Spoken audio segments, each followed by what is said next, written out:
Vous êtes sur la boîte vocale de Lux Noise, à la croisée de la lumière et du son. Laissez votre message. Bonjour les amis, pour Lux Noise, voici un entretien avec un globe-trotter, dénicheur de talent, organisateur, rassembleur pour le plus grand bien de nos oreilles et de nos petits yeux.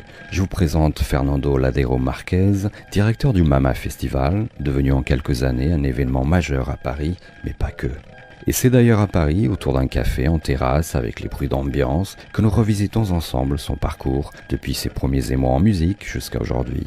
Cela en passant par le Printemps de Bourges, dont il a été directeur de communication et également programmateur, jusqu'à la création du Mama et le lancement de Gato Loco Productions, entre autres. On finira avec une projection sur les nouveaux défis et la prochaine édition du Mama Festival au mois d'octobre prochain. Bref, encore une fois sur Lux Noise, un parcours passionnant d'un homme passionné. Parlons-en.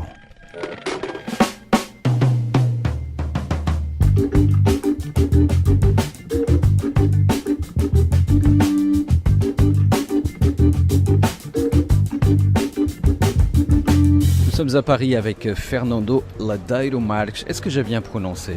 Parfaitement. Presque lusophone, dis donc. Exactement, on sent qu'il y a du travail quand même. Je me suis appliqué, je me suis dit mince, pour une fois que je rencontre quand même le directeur du Mama, entre autres. Fernando, tu es donc le directeur du Mama Festival, devenu un des événements culturels majeurs de Paris, on peut le dire. Tu as aussi été directeur de la communication du Printemps de Bourges, tu as été également programmateur là-bas. Directeur aussi des Gato Loco Productions, j'ai bien prononcé, Loco ? Gato Loco, c'est Gato Loco Productions. En qualité de producteur ou de coproducteur, tu es aussi à l'origine de multiples événements et festivals à l'échelle déjà continentale et pas que. Bref, un parcours de passionné très très fourni. Parlons-en un petit peu avec toi. Je commencerai peut-être par le Mama, prochaine édition qui sera la combientième en octobre ? Qui sera la 8e, donc qui aura lieu du 18 au 20 octobre. Pourquoi en semaine ? Parce que c'est une opération qui est dédiée en premier lieu aux professionnels et le week-end les professionnels ne travaillent pas donc c'est plus simple pour nous de faire ça en semaine. Les gens venir au Mama, donc c'est rencontrer d'autres pros, c'est développer des collaborations et du business, donc ça fait complètement partie de leur travail, donc c'est plus simple de le faire en semaine. Le Mama qui veut dire donc le marché des musiques actuelles, c'est bien cela ? C'est ça, oui, c'est un marché. En fait, il n'y avait pas d'événement comme ça en France, alors que la France est le 4e ou le 5e marché de la musique dans le monde. Et alors qu'il y avait des événements du même type un peu partout en Europe. Et voilà, on s'est dit, est-ce que ça n'existe pas parce qu'il n'y a pas d'intérêt ou est-ce que ça n'existe pas parce que personne ne s'est lancé le challenge. Donc on l'a lancé en 2010 et voilà, jusqu'à présent ça marche bien puisque chaque année on a plus de monde. On a eu l'an dernier plus de 5300 professionnels qui représentaient une soixantaine de pays. Donc c'est devenu en peu de temps un des événements majeurs au niveau international dans le domaine des échanges professionnels. C'est peut-être un détail tout bête, quoique des fois dans les petits détails on peut lire des choses. Pourquoi jouer sur la majuscule minuscule ? Le deuxième A est minuscule. Oui, parce que MMA c'était déjà pris. Donc le deuxième A étant minuscule, il représente le marché. Voilà. C'est une façon de se distinguer de certaines autres marques qui portent le même nom. Alors pour les non-initiés, on a dû te poser la question, les musiciens le savent, les gens du métier, les pros comme toi le savent, mais pour les non-initiés, les musiques actuelles. Ce qu'on appelle musique actuelle, c'est toutes les musiques qui touchent la jeunesse, ça va en règle générale, mais pas que. Ça va de la chanson folk d'aujourd'hui à l'électro, en passant par le rock, la pop, le hip-hop, enfin toutes ces musiques qu'aujourd'hui écoutent les jeunes. C'est-à-dire que nous on n'accueille pas de musique classique ni de world music parce que ce sont des réseaux différents. C'est-à-dire que les professionnels qui viennent au Mama viennent pour se rencontrer, pour échanger, pour développer du business. Et souvent, ils travaillent sur les mêmes musiques. C'est-à-dire que si aujourd'hui on accueille des artistes jazz, je ne suis pas sûr qu'ils auront en face d'eux un public concerné. Donc on préfère travailler dans un même créneau, qui est quand même relativement large, puisqu'entre la folk et l'électro, il y a quand même un fossé. Et puis il y a beaucoup de musique aussi dans la musique actuelle qui se croisent, qui se rencontrent, que ce soit l'électro avec le rock, même le jazz ou la world avec l'électro ou le hip-hop. Donc c'est des choses qui aujourd'hui touchent un même public, on va dire.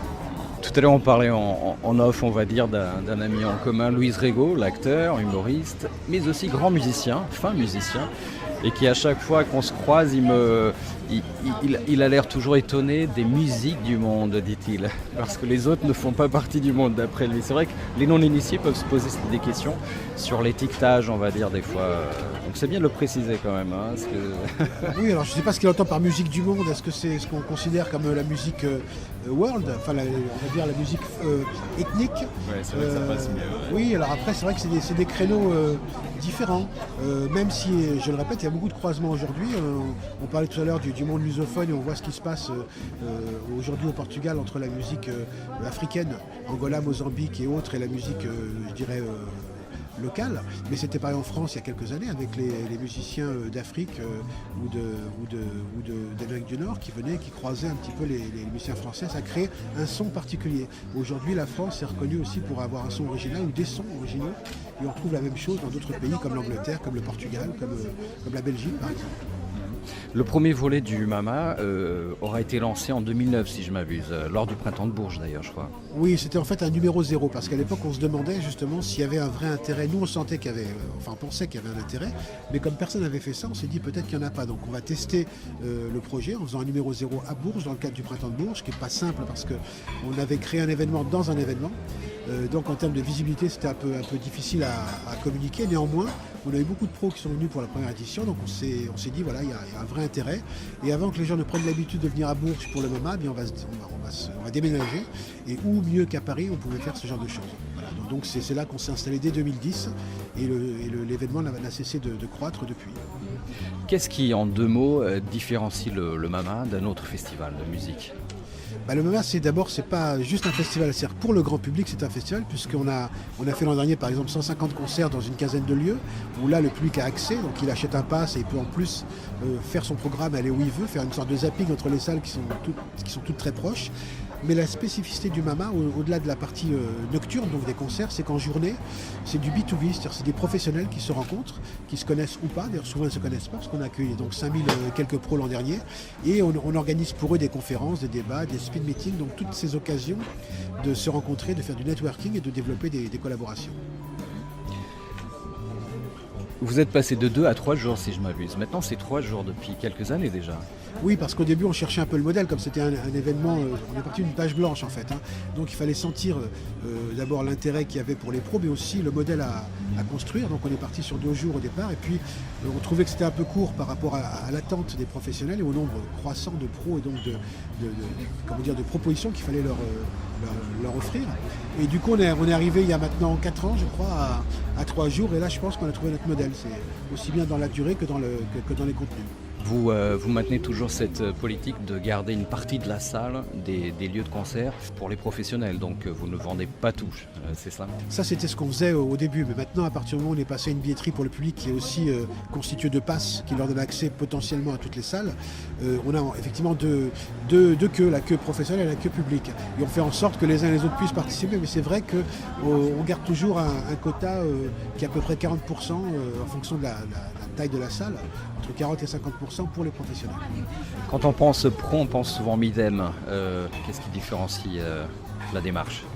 Il y a beaucoup de choses. D'abord, le Midem, c'est avant tout le marché de l'édition, donc on y retrouve la musique enregistrée, même s'il y a des tentatives au Midem de faire du spectacle vivant, il n'y a pas une vraie programmation. Nous, on touche vraiment l'ensemble de la filière, c'est également les maisons de disques et les éditeurs, mais les festivals, les agents, les tourneurs, tout le monde institutionnel aussi qui tourne autour, et puis les artistes. Et on a une vraie programmation, c'est-à-dire qu'en fait, on a une ADN qui correspond aux musiques actuelles, comme je vous le disais précédemment, et on fait en sorte on choisit les artistes. C'est-à-dire que c'est pas parce qu'un label souhaite absolument ou un producteur mettre un artiste au Mama qu'il va être programmé. Alors, le festival se déroule essentiellement dans le quartier de Pigalle, Montmartre. Pourquoi ce quartier ? Parce que d'abord le quartier s'y prête, il y a un nombre incroyable de salles de spectacle qui sont quasiment à côté les unes des autres, et parce que je pense que l'une des raisons du succès du Mama, c'est aussi la concentration. Je suis convaincu que si on faisait le même événement dispatché dans Paris, les gens ne se croisent pas. C'est-à-dire quand vous venez au Mama, vous asseyez à une terrasse de café et vous voyez passer tout le monde toute la journée et toute la soirée. Si on va au Bataclan, on ne revient plus à Pigalle. Si on va au Zénith, on ne revient plus à Pigalle. Donc je pense que ça serait une erreur pour nous de vouloir dispatcher absolument le festival dans tout Paris. parlons un peu des salles, si tu veux bien. Je me souviens par exemple du Carmen, un hôtel particulier qui a du cachet, qui est patrimoine, et où j'ai pu voir entre autres Dead Combo. Je pense que ça se mariait à merveille avec ce duo lisboète. Mais il y a plein d'autres salles, les Trois Baudets, quoi d'autre? Qu'est-ce qu'on a? Le Trianon aussi, vous l'avez fait? Divan du Monde forcément, Cigale, chez Moon, et le Luxor, c'est pas rien.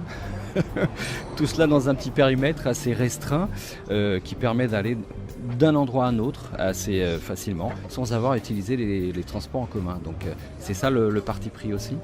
C'est ça, oui, parce que comme on a un contenu, que ce soit en journée avec les conférences qu'on organise sur 3 jours, on a organisé une centaine de conférences, plus toute la partie innovation qu'on a développée depuis maintenant 2 ans. Donc il y a un contenu très riche, et pour permettre aux professionnels d'aller assister à un maximum de conférences, il faut que ce ne soit pas trop éloigné. Donc c'est ce qu'ils font du zapping. Et pareil le soir pour les concerts, on a donc une quinzaine de salles, et elles sont toutes dans le même quartier pour permettre aussi aux pros et au public de faire le même type de zapping et de pouvoir voir un maximum de choses et ne pas avoir besoin de prendre un taxi ou un bus ou le métro pour aller d'une salle à une autre. Et là je pense qu'en plus ce serait anti-productif, ou plutôt contre-productif, parce que si on va à une salle qui est éloignée, on ne revient pas. Donc on rate beaucoup de concerts, et là du coup on peut aller voir un truc, même découvrir. Si ça ne nous plaît pas, on va ailleurs, ça nous plaît, on reste. Voilà, donc je pense que c'est vraiment une des raisons du succès du Mama, c'est la proximité des lieux. Donc les gens ont une sorte de sésame, c'est un bracelet, c'est cela, pour pouvoir circuler justement à leur guise entre plusieurs concerts, découvrir plusieurs talents le même soir, c'est ça? Avec le même bracelet, ils rentrent un peu partout, c'est ça? C'est exactement ça. En fait, quand on avait lancé le Mama, lors des 2 ou 3 premières années, on vendait des billets de spectacle qui donnaient accès à une salle. Donc en fait, vous achetiez, alors c'était des tarifs qui n'étaient pas les tarifs parisiens, qui étaient bien moins chers, mais néanmoins, vous achetiez un billet pour aller assister à un concert à la Cigale, par exemple, avec 3 artistes, et si vous vouliez ensuite aller voir un concert du Divan du Monde, il fallait rajouter 10 ou 15 euros, et souvent, ça empêchait le public d'aller découvrir un artiste. C'est-à-dire que vous aviez entendu parler de tel ou tel groupe, mais s'il fallait rajouter 15 euros, on ne le faisait pas. Or là, avec ce système, on peut prendre le risque, qui du coup n'est plus un risque, d'aller voir un artiste qu'on ne connaît pas. Et ça permet, entre les 2-3 groupes qu'on veut absolument voir dans la journée, de découvrir des choses qu'on ne serait pas allé voir autrement. Et je pense que c'est aussi pour le public une façon de découvrir, d'être curieux. En fait, on leur offre une déambulation urbaine qui leur donne accès à tout dans la limite des places disponibles. Parce que si tout le monde veut aller aux Trois Baudets au même moment, c'est un peu compliqué. Et justement, le public, est-ce que c'est essentiellement un public du quartier, Pigalle-Montmartre? C'est aussi des touristes, des passants, des gens qui s'intéressent au groupe, donc peut-être qu'ils vont bouger en fonction du groupe ou de l'artiste. C'est quoi? Est-ce que tu as réussi à cerner un peu le public type, le spectateur type? C'est un public qui est en majorité parisien, 18-35 ans, qui va au concert, qui sort, donc qui est curieux, qui est intéressé par la découverte aussi.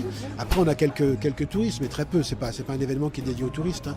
C'est vraiment un événement très très parisien, francilien, on va dire, et qui permet vraiment d'accueillir un public, je le répète, un public curieux, un public qui a envie de découvrir, non seulement ce qu'il aime déjà, parce que souvent la découverte, moi je dis toujours que quand on vend un billet de concert, ce qu'on vend, ou un bracelet en l'occurrence, on vend avant tout de l'émotion.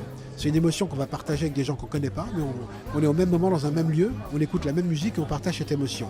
Et souvent l'émotion, elle vient de la découverte. C'est-à-dire quand vous allez voir un artiste que vous connaissez, que vous appréciez, dans le meilleur des cas, vous êtes satisfait du concert.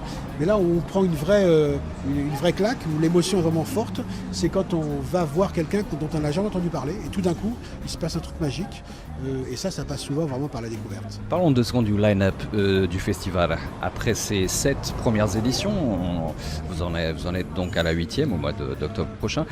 L'idée au départ, c'était plutôt des artistes d'ici, français, mais il y a aussi de plus en plus d'artistes étrangers qui viennent en France. Donc maintenant, il y a une mixité. Comment ça se passe en général, le choix des artistes? Dès le départ, on a voulu que ce soit dans les conférences ou dans la partie festival, avoir une programmation qui était en gros 50-50 française internationale, dès le départ. Parce que pour la partie débat, par exemple, à partir du moment où on traite les sujets actuels dans la musique, c'est des sujets internationaux. Ça ne sert à rien de discuter entre nous.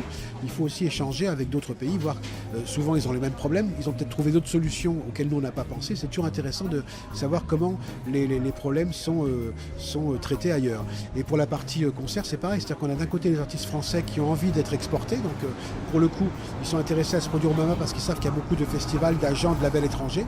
Et pour les artistes étrangers, c'est un marché important pour eux, le marché français. Et le MAMA est l'occasion aussi de rencontrer les pros français qui peuvent leur permettre l'accès à ce marché. Donc c'est vraiment, ça fonctionne dans les deux sens. On a toujours positionné le MAMA aussi bien pour les pros que pour les publics sur la partie internationale. Il y a un comité d'écoute ou tu es un petit peu maître à bord, seul maître à bord? Non, on a que ce soit pour les concerts ou pour les conférences, on a des comités, enfin on a deux comités, un comité avec lequel on organise les conférences et un autre avec lequel on organise les concerts. Mais bon, on a à peu près 150 groupes alors qu'on reçoit pas loin de 2000 propositions, donc on ne peut pas tout écouter tout seul forcément.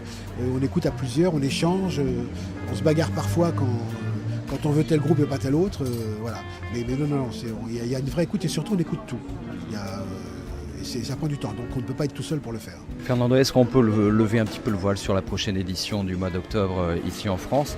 On le verra dans quelques instants, il y a aussi une déclinaison à l'étranger maintenant. Mais pour le mois d'octobre, tu as déjà, j'imagine, les grands noms, les grandes lignes aussi. Est-ce qu'on peut lever le voile un petit peu? On a dévoilé une dizaine de noms déjà il y a maintenant une dizaine de jours avec des gens comme Chapelier Fou et autres. Maintenant la prochaine annonce sera faite le 18 juillet. On va annoncer, je pense, une cinquantaine d'artistes sur les 150 de la programmation. Donc là, pour l'instant, je ne peux pas vous en dire plus parce que beaucoup de choses ne sont pas encore officialisées, signées, etc. Donc c'est difficile d'annoncer des choses avant même qu'elles ne soient signées, sachant que les artistes eux-mêmes ne peuvent pas annoncer leur participation avant cette date du 18 octobre, donc du 18 juillet. Donc je ne pourrais pas vous le dire avant le 18 juillet. Mais je vous conseille de suivre le site et les réseaux sociaux. Vous en saurez beaucoup plus d'ici quelques jours. Alors je disais tout à l'heure, c'est pas anodin, ça y est, tu as décliné enfin MAMA à l'international avec, entre autres, Lisbonne. C'est tout récent, Lisbonne d'ailleurs, hein, ça vient de se conclure. Ça s'est bien passé, j'imagine? Très très bien, dans chaque pays, j'organise des événements qui sont un peu du même type, mais c'est pas le MAMA. À Lisbonne c'est le MIL, à Sao Paulo c'est le CIM, c'est Dong à Pékin et c'est d'autres ailleurs. Mais en fait oui, parce qu'on se rend compte qu'aujourd'hui, alors qu'on peut de son bureau devant son ordinateur communiquer avec le monde entier, en fait c'est une communication qui est très virtuelle et c'est au contraire de plus en plus important qu'à un moment donné dans l'année les gens puissent se voir physiquement, se rencontrer, ça booste souvent les contacts et on se rend compte aussi que la communication, les rencontres c'est la base un peu de tout ça, c'est-à-dire que quand on parle d'un marché comme le Brésil ou la Chine, c'est des marchés qui sont aujourd'hui très importants mais on ne sait pas comment ça fonctionne, on n'a pas de contact et le fait de permettre à des pros de ces pays et à des pros européens de se rencontrer, souvent ça booste et ça développe le business, donc c'est très important de pouvoir multiplier comme ça les lieux de rencontre où les gens peuvent se découvrir les uns les autres et puis mettre en place des collaborations. Alors, question, tout comme ici à Paris, un quartier, Lisbonne, ça a été aussi un quartier choisi, c'est le Cais do Sodré, c'est ça? C'est ça, oui, parce qu'une fois encore, la proximité des lieux, c'est pour moi en tout cas la meilleure façon de garantir le succès de l'opération et de permettre aux pros et au public de se déplacer et de voir un maximum de choses en peu de temps. Donc à Lisbonne, on avait un quartier aussi, toutes les salles, que ce soit de concerts ou de conférences, étaient dans le même quartier. Donc tout ça était en distant de 300 ou 400 mètres, donc ça permettait vraiment à tout le monde de voir beaucoup de choses dans la même soirée. Au niveau des choix des artistes, c'était du local exclusivement, j'imagine, non? Pour un numéro 0? Non, c'était on a fait 52 ou 54 concerts, je ne sais plus, avec beaucoup d'artistes portugais évidemment, mais aussi des artistes brésiliens, angolais, mozambiquais, et puis français, italiens, belges, suisses, espagnols. Voilà, il y avait vraiment des gens de partout, anglais, des gens de partout. L'idée, c'est vraiment de créer partout des rencontres internationales et de permettre aussi au public portugais de découvrir des artistes qu'ils ne connaissent pas, puisque les artistes belges, suisses ne sont pas des priorités au niveau de l'export ou français. C'est souvent les Anglais et les Américains qu'on voit un peu partout. Et là, c'était une bonne occasion de montrer qu'il y avait de la musique de qualité ailleurs qu'en Grande-Bretagne. Fernando, tu as déjà fait venir en France plusieurs artistes du monde lusophone et en l'occurrence aussi portugais. Est-ce que c'est vraiment un vivier? Tu sens qu'il y a vraiment une création, une effervescence en ce moment dans ce petit rectangle qui est juste là, finalement, 1h30, 2 heures de Paris? Oui, d'ailleurs, c'est curieux pour les gens qui ne connaissent pas le marché portugais de voir comment un pays aussi petit, finalement, peut avoir une offre artistique aussi grande et une richesse, une diversité incroyable. C'est-à-dire qu'aujourd'hui, il y a un dynamisme au Portugal qui est assez nouveau, avec des jeunes artistes, des jeunes groupes qui souvent sont mixtes entre angolais, mozambiquais, brésiliens, portugais. Ça crée aussi une identité spécifique, un son particulier. Et d'ailleurs, les professionnels étrangers qui sont venus cette année étaient assez bluffés par la diversité et la qualité de l'offre musicale au Portugal. Ce qui manque aujourd'hui là-bas, c'est la visibilité. Il n'y a pas de soutien, il n'y a pas de politique culturelle vraiment mise en place pour permettre aux artistes d'avoir une présence hors des frontières. Et je pense que c'est l'étape manquante aujourd'hui pour permettre vraiment à cette musique de s'exporter, parce qu'il y a vraiment des choses de qualité. On l'a vu ici, par exemple, si je ne prends comme exemple que le Mama, chaque fois qu'un artiste portugais est venu ici, que ce soit Trovão de Shine, Dachi, Noiserve, Dead Combo ou d'autres, il y a toujours eu derrière des retombées. Ils ont signé soit sur un label, soit chez un tourneur. Il se passe vraiment beaucoup de choses dès lors qu'on leur offre la possibilité de se montrer. Est-ce que c'est vrai le dicton par rapport aux Portugais qu'ils ont le savoir-faire mais pas le faire savoir en quelque sorte? C'est exactement ça. Vous savez, au Portugal, il faut pousser les portes. C'est-à-dire que vous avez dans certains pays, ils ont 2 paires de chaussures à vendre, ils les mettent en vitrine avec des spots de tous les côtés. Au Portugal, il n'y a pas de vitrine. S'il faut ouvrir la porte, et là on découvre souvent des trésors, mais il faut être curieux. C'est-à-dire que je pense que les Portugais sont un peu introvertis. Mais ça change un peu quand même, ça change un peu. Aujourd'hui, si on va à Lisbonne, par exemple, la ville est complètement ouverte, elle s'ouvre d'ailleurs sur elle-même, et il y a une offre qui est dans l'art et la culture en général, qui est très forte et qui mérite d'être vue et découverte. Je sais que tu es quand même d'origine lusophone, c'est tes parents, j'imagine, non? Oui, mon père est portugais, oui, tout à fait. Ouais. Ça t'a fait quoi je sais pas si c'est ta tasse de thé, ce style d'événement, mais je sais pas si tu l'as suivi ou juste a posteriori vu que enfin le Portugal a gagné l'Eurovision avec une chanson entièrement en portugais, c'est pas rien. Oui, alors bon, c'est bien, je pense, pour le Portugal d'être numéro 1 quelque part. Bon, après, je suis pas sûr que l'Eurovision soit le lieu le plus intéressant pour mettre en avant la culture portugaise, mais bon, c'est toujours ça. Il vaut mieux être premier que dernier, quel que soit le concours auquel on participe. Donc oui, avant, le Portugal était numéro 1 par tête d'habitant pour sa consommation d'alcool. Donc il vaut mieux être numéro 1 pour la musique, même si c'est l'Eurovision. Peut-être les frères Sobral, un de ces jours à Paris. Oui, pourquoi pas. Je connaissais la sœur, mais je connaissais pas du tout le frère. Et oui, pourquoi pas, qui sait. Tu parles un peu la langue de Pessoa et tant d'autres, Camões jusqu'à il y a quelques années, je la comprenais, je la lisais sans trop la parler. Et puis avec les opérations que je développe là-bas depuis 2000, oui, maintenant je parle le portugais sans problème. Et puis la lusophonie au sens large, parce que toi tu as une vision très large de la lusophonie évidemment. Donc quand tu te déplaces à São Paulo par exemple, en Angola, Cap-Vert, évidemment tu pratiques aussi la langue, j'imagine. Bien sûr, après j'essaie de me débrouiller au mieux. Bon, là, quand on va à Cap-Vert, au Brésil, c'est comme un Français qui va au Québec, hein, l'accent n'est pas tout à fait le même, il y a certaines expressions qui sont différentes, mais bon, ça reste malgré tout la même culture de base, la même langue. Et surtout, je pense que dans le domaine de la musique ou de l'art en général, c'est un marché en soi qui n'existe pas aujourd'hui vraiment, mais qui pourrait demain, s'il réussit à s'unir, en éditionnant des pays comme l'Angola, le Mozambique, Cap-Vert, le Brésil, le Portugal, ça devient un marché lusophone qui a vraiment une offre intéressante à proposer au reste du monde. D'après ton vécu, et là c'est une question plus de ton fort intérieur, plus intime, d'après ton vécu, vit-on la musique différemment au quotidien? Je ne sais pas, ici à côté, Londres, Berlin, Lisbonne, Paris, tu sens vraiment des nuances, des façons de consommer, de s'approprier, de vivre la musique en quelque sorte? Tu parles au niveau du public ou des artistes? C'est vrai que c'est une question fourre-tout, mais déjà au niveau du public, parce que j'imagine que tu écoutes beaucoup, tu es consommateur avant tout, n'est-ce pas? Donc en tant que mélomane, comment tu sens que le public écoute la musique? Est-ce que c'est différent? Est-ce que par exemple ils vont en concert en bande ou tout seul, en solo? Comment tu vois la chose? Non, je pense que le public est basiquement le même. Les différences qu'on peut noter, c'est que en termes de médiatisation, de promotion, par exemple en France, où il y a eu une politique culturelle mise en place il y a 35 ans, ça a formé les artistes mais également le public. Donc les gens sont peut-être plus curieux, vont peut-être plus facilement chercher des choses qu'ils ne connaissent pas. Au Portugal par exemple, beaucoup du public portugais de la musique va plutôt vers les choses vues à la télé. Après, il y a une nouvelle génération qui est vraiment beaucoup plus curieuse. Nous, on l'a vu sur le 1000, par exemple, on a été sold out dès le premier jour, avant même le premier concert, avec une programmation qui était un peu plus alternative. Et là, il y a un vrai public et je pense que les réseaux sociaux ont vraiment permis aussi, au Portugal mais ailleurs, de développer ce côté découverte. Et c'est bien parce que ça permet à beaucoup d'artistes d'avoir une vie professionnelle qu'ils n'auraient pas eu autrement. Et le public, moi je les sens assez... Après, quand on va dans d'autres pays, comme par exemple, je parlais tout à l'heure de Pékin, en Chine, c'est différent parce qu'en Chine, la musique live n'existait pas. C'est-à-dire que leur moyen d'expression pour les uns et leur hobby pour les autres, c'était tout ce qui était karaoké. Et quel que soit le niveau social d'un jeune chinois, c'était le karaoké. Mais ça va très vite. Par exemple, je suis allé en Chine il y a une quinzaine d'années dans un concert d'un groupe hollandais ou belge, je ne sais plus. La salle était pleine, il y avait 600 personnes, mais il y avait peut-être 5% de Chinois. Quand on a fait un événement là-bas il y a 2 ans, il y avait 80% de Chinois, donc ça va très vite. Et les gens apprécient parce que, en fait, ce que je disais tout à l'heure, la musique live, c'est l'émotion. Une émotion qu'on n'aura pas si on voit un concert filmé par 25 caméras à la télé, il n'y aura jamais cette émotion qu'on a dans le live. C'est vrai pour la musique, c'est vrai pour la danse, pour le théâtre. Et je pense que le jeune public aujourd'hui a envie de voir des artistes. Et on s'en rend compte aussi dans les salles. C'est-à-dire qu'aujourd'hui, les très grandes salles, en fait, font des choses très commerciales.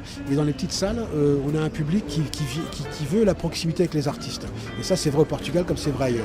Là, tu évoquais la scène, le rapport au marché du disque aussi. Je me souviens, il y a quelques temps, je me baladais à Londres dans le quartier de Notting Hill et je rentre chez un disquaire et ça m'a fait plaisir en quelque sorte de voir les gens un peu à l'ancienne avec leur vinyle sous le bras. Ils arrivent, ils échangent, c'est un lieu d'échange aussi. Qu'est-ce que tu en penses de cette façon aussi de partager avant tout, l'idée du partage de la musique, même chez un disquaire? Je pense que ça revient à ce que je disais tout à l'heure, c'est l'émotion. C'est-à-dire que la musique, c'est effectivement quelque chose qu'on partage. Alors on la partage dans un concert avec des gens qu'on ne connaît pas et on se retrouve au même endroit à écouter cette musique. On la partage entre amis parce qu'on a découvert un nouvel artiste ou un nouveau titre, on veut absolument faire connaître aux autres. On la partage chez un disquaire parce qu'on vient s'informer, parce qu'on sait qu'on a en face de nous quelqu'un qui est spécialiste et qui va aussi vous donner des bons conseils en fonction de vos goûts musicaux. Donc oui, la musique, c'est avant tout le partage. Tu es musicien aussi ? Non, pas du tout, j'ai trop de respect pour le public. Tu n'as jamais rêvé dans tes rêves plus lointains de faire de la scène, non ? Bon, j'en ai fait un peu quand j'étais plus jeune, mais en tant que chanteur, donc j'avais pour tout instrument un micro, donc c'était déjà... c'était déjà, un challenge pour le public de rester tout un concert, mais non, j'ai jamais voulu aller plus loin. Ce qui m'intéresse beaucoup dans la musique, c'est l'organisation, c'est de créer des événements, de développer des concepts, ça m'intéresse beaucoup. Tes premiers émois en musique, c'était plutôt quoi, chanson française ou pas du tout ? Est-ce que t'écoutais quoi quand t'étais vraiment... Tes premiers souvenirs en musique. D'ailleurs, est-ce que tes parents écoutaient la musique ? Est-ce que c'est comme ça que tu as hérité Mon père chantait, donc je pense pas, vu le type de chanson qu'il chantait, je pense pas que ce soit ça qui m'ait vraiment mis le pied à l'étrier. Mes premiers émois, c'était comme beaucoup, c'était les Rolling Stones, après Bruce Springsteen, c'était tous ces groupes. J'étais très rock, donc et j'ai été très longtemps rock, et puis j'étais happé par le hip-hop, surtout par les mélanges entre le rock et le hip-hop, avec Run DMC par exemple et Aerosmith, et ce titre fabuleux qui a été pour moi un choc. Et puis ensuite la musique électro, mais j'aime beaucoup tout ce qui touche les croisements, donc rock électro, rock hip-hop, ça me plaît beaucoup parce que je trouve qu'il y a une énergie à chaque fois nouvelle, une nouvelle vitalité qui vient s'ajouter à ce qui existe déjà. Et je pense que c'est intéressant, ces croisements qui vont toujours un peu plus loin et nous permettent d'avoir des sons, des choses un peu nouvelles. Tu achètes beaucoup de disques ? On t'en offre beaucoup, j'imagine. J'en reçois beaucoup, donc j'en achète très rarement. Je pense pas que je sois responsable de la chute de la vente du disque à moi tout seul, mais je pense qu'aujourd'hui entre ce que je reçois et surtout les nouvelles façons d'écouter la musique, c'est-à-dire qu'aujourd'hui, c'est vrai pour moi, mais c'est vrai pour l'ensemble, je pense, des amateurs de musique et surtout pour le public, c'est-à-dire que c'est le streaming qui a pris un peu le pas sur l'achat de disques et qu'aujourd'hui les gens veulent être acteurs et non pas seulement spectateurs. C'est-à-dire quand on achetait avant par exemple un album, si sur cet album il y avait 3-4 titres qui qui ne nous plaisait pas, on l'achetait quand même, parce que c'est une partie du jeu. Aujourd'hui, on va acheter les titres qui nous plaisent, on va écouter les titres qui nous plaisent. Et il y a aussi une modification importante du comportement du public qui joue complètement sur l'industrie musicale et sur la chute du disque physique, remplacé par le digital. Ça a été une révolution qui a mis à mal un peu les maisons de disques, qui maintenant commencent à retrouver un peu d'allant en modifiant aussi leur façon de distribuer la musique. Tu en as organisé des concerts. Est-ce que tu te souviens des grosses claques parlant d'un point de vue artistique que tu t'es pris ces dernières années? C'est quoi les grands coups de cœur de Fernando? C'est souvent la découverte. Après, c'est souvent aussi des détails. Je me souviens comme ça d'un concert que j'ai organisé de Rita Mitsuko à Bratislava, où un mois avant, personne ne les connaissait. La salle était une salle de 1500, il y avait pas loin de 2000 personnes, et c'était un show incroyable. Et oui, ça, c'est des belles émotions, parce que tout d'un coup, c'est l'inattendu. C'est-à-dire que moi, je connaissais l'artiste, je savais qu'il était bien, mais on les fait se confronter à un public qui ne les connaît pas. Et tout d'un coup, il se passe un truc magique, c'est-à-dire que les gens se mettent à taper dans leurs mains, à faire des rappels monstrueux. Donc oui, il y a des émotions comme ça, mais je dirais que quand on organise un concert, on est plutôt dans l'esprit de vérifier que tout fonctionne, que le public est là, qu'en termes de sécurité, qu'il n'y a pas de problème, que le son est bon, que la lumière fonctionne, que les artistes sont là à l'heure. Et je dirais que l'aspect un peu émotionnel et appréciation du concert, on l'a plus tard. Et puis souvent, on ne peut pas rester un concert entier. C'est-à-dire que moi, quand je vais dans un concert, je reste 10 minutes, un quart d'heure, quand vraiment ça me plaît, parce qu'on a plein de choses à faire en même temps. Il y a plein de concerts qui ont lieu en même temps. Donc sur le MAMA, par exemple, on a 15 salles qui fonctionnent en mêmes horaires, donc il faut aller d'une à l'autre, vérifier que tout est bien, qu'il n'y a pas de soucis. Donc c'est un peu frustrant, parce qu'en fait on organise des événements pour que les autres s'amusent. Et nous, notre satisfaction, elle vient du fait que les autres se sont... moi, ce qui m'amène beaucoup de plaisir, c'est de voir les gens sortir d'une salle avec la banane, avec le sourire, en ayant la sensation qu'on a proposé quelque chose qui a plu. Voilà, c'est ça notre plaisir, il est plus là-dedans. Tu m'as volé ma question, dis donc. Je voulais te demander de façon un peu romantique, quelle est ta grande fierté là? En 2017, tu prépares la 8e édition. Enfin, vous préparez, puisque vous êtes nombreux. Mais ma question était de façon justement un peu romantique, quelle est ta grande fierté maintenant là? Ma grande fierté, je sais pas si c'est de la fierté, mais c'est de me dire que depuis 20 ans, j'organise des événements de ce type et que ça marche et que je continue à avoir du plaisir à les faire et envie de développer de nouvelles choses.